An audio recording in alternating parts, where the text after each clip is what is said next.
So now let's talk about what SDKs are, or software development kits. So software development kits are generally used when you are going to be building code for certain types of devices.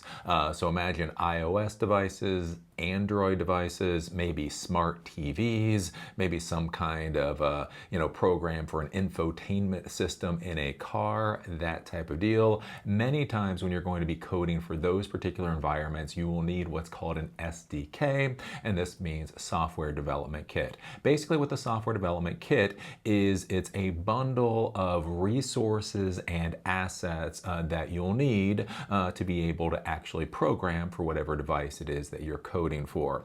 So many times, especially in like the iOS world or the Android world, they will want you to use specific icons for certain things, or they may need you to use specific templates or style templates, that type of deal. And so basically within the SDK, that will be provided for you. You will have that.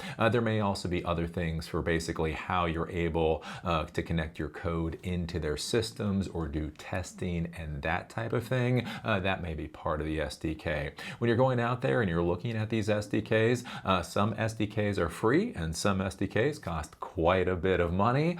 You'll have to do the research to see which one is which, but this will be an important thing for you to consider if you're going to be trying to develop for a specific type of device. So if you want to code for iOS, there's something called Xcode that you should download and install onto your Mac computer, and that will allow you to code for iOS devices. So if you want to do iOS, it's not just simply that you know the language Swift. So Swift is the language you code iOS devices in, but you also need Xcode, and then you also need the SDK that comes along with Xcode to be able to actually code for the iOS devices. The same type of thing is true in the Android world.